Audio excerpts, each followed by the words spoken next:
சினிகலஸ் நேயர்கள் அனைவருக்கும் வணக்கம். நான் அம்சன் கிருஷ்ணா. இன்றைக்கு நாங்க பார்க்க போற கண்டென்ட் வித்தியாசமா இருக்க போகுது. அதோட வித்தியாசமா மட்டும் இல்லாமல் ரொம்பவே இன்ட்ரெஸ்டிங்கா இருக்க போகுது. நாங்கள் வளமையா திரைப்படம் சம்பந்தமான ரிவ்யூ அல்லது விமர்சனம் பார்க்குற நாங்கள் இப்ப நாங்கள் தமிழ் சினிமாவில் அதிகம் துரத்தி காதலிக்கிற காதல் வந்திருக்குது. இப்ப மாதவன் அலைபாதை படத்தை எடுத்துக்கொண்டா சரி, இல்ல சிவகார்த்தி என்ற ரெமோ படத்தை எடுத்துக்கொண்டாலும் சரி, அதுல ஒரு காதலி, அதாவது ஒரு ஹீரோயினை வந்து துரத்தி லவ் பண்ணுவேன்.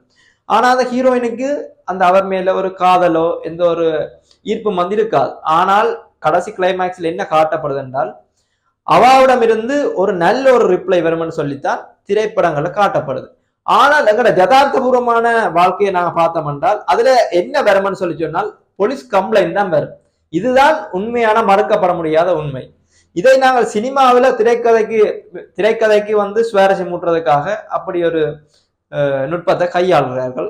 அடுத்ததான காதல் ஒரு முக்கியமான விஷயம் ஒரு தலை காதல், அதோட சேர்ந்து ஒரு தயக்கம்.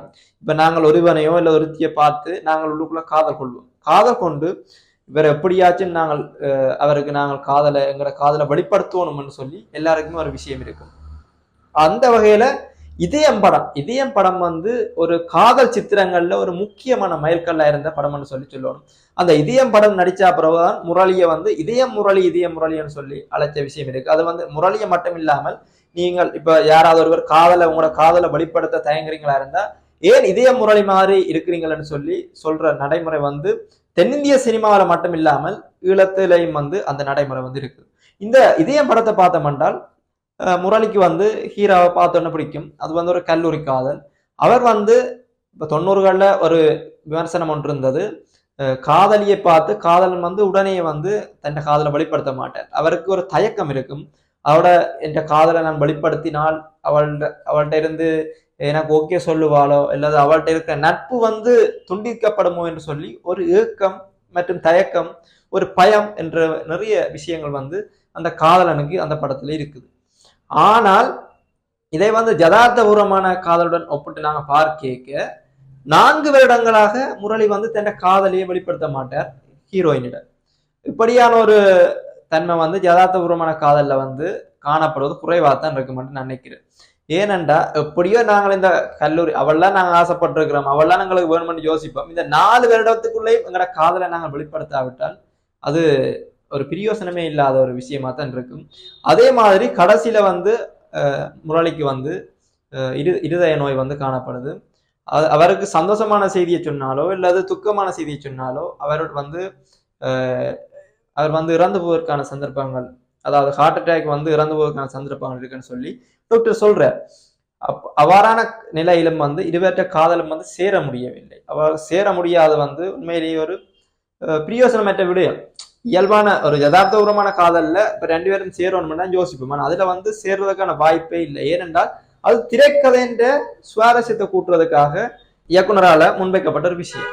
அடுத்த படம் வந்து பார்த்தோம் என்றால் நாங்கள் எல்லோருமே ஒரு காதல் திரைப்படத்தை பார்த்தா என்ன யோசிப்போம், 2 பேரும் இப்படியாச்சும் சேரணும்னு சொல்லித்தான் யோசிப்போம். ஆனா எஸ்பி ஜனநாதன் இயக்கிய இயற்கை படம் வந்து முற்றிலும் ஒரு மாறுபட்டது. அந்த இயற்கை என்ற படத்துக்கு ஏற்ற மாதிரியே இயற்கை என்ற தலைப்புக்கு ஏற்ற மாதிரியே அந்த கதைக்கருவம் வந்து காணப்படுது. அதுல வந்து அந்த ஹீரோயின் வந்து ஒரு ஆணை வந்து காதலிக்கிறார். அது வந்து அருண் விஜய். அவர் சத்தியம் செய்துவிட்டு அவர் தன் தொழிலை பார்க்க போய்விடுவார்.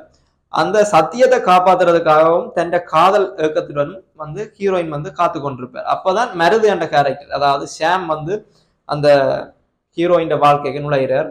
அவாக்கு வந்து முதல்ல வந்து அவர்ல எந்த ஒரு இன்ட்ரெஸ்டுமோ எந்த ஒரு ஈர்ப்புமே இருக்காது. ஆனால் போக போக அவர் செய்யற விஷயங்களை பார்க்க அவாக்கு அவர்ல ஒரு ஈடுபாடு வருது. அதாவது காதல்னே சொல்லலாம், காதல் வருது. அப்ப இருவருமே சேருன்ற தருவாயில வந்து அவாவுடைய காதலன் வந்து பாரு. அதாவது நாங்கள் இப்ப எங்களோட தமிழ் திரைப்படங்களை பார்த்தோம் என்றால் இவை 2 பேரும் தான் சேரணும்னு சொல்லி பார்வையாளர்கள் எல்லாம் ஆசைப்படுவோம். ஆனா இந்த திரைப்படம் வந்து முற்றிலும் வேறுபட்ட கோணத்தில் எடுக்கப்பட்டிருக்குது. இருவரும் சேர முடியாது. ஏனென்றால் வந்து இயற்கையாக என்ன விஷயம் நடக்குதோ அதைத்தான் இயக்குனர் கையாண்டிருக்கிறார். அப்பேக்க பழைய காதலன் வந்து அவாவோட சேர்ற மாதிரி தான் கிளைமேக்ஸ் முடிஞ்சிருக்கும். அந்த கிளைமேக்ஸுக்காகத்தான் அந்த படத்துக்கு வந்து தேசிய விருதும் கிடைச்சிருக்குது. அதே மாதிரி இதை நாங்கள் யதார்த்தபூர்வமான காதலோட எடுத்துக்கொண்டோம்னா இவ்வாறு பழைய காதலன் வரைக்கு நாங்கள் சண்டை பிடிச்சு எப்படியாச்சும் முகல்லாம் எங்களுக்கு வேணும்னு சொல்லித்தான் நாங்கள் இருப்போம். ஆனா அப்படி விட்டு கொடுக்குற அளவுக்கு, அதாவது வந்து ஒரு முதிர்ச்சியான காதல் வந்து ஷாமிட்ட காட்டப்படுது. இந்த முதிர்ச்சியான காதல் வந்து எல்லோர்ட்டையும் இருக்குமென்னு சொல்ல முடியாது. ஆனால் இந்த ஷாம் கதாபாத்திரம் வந்து ஒரு முதிர்ச்சியான காதல் விட்டு கொடுப்படம் வந்து நகர்றதா வந்து இந்த திரைப்படம் அமைகின்றது.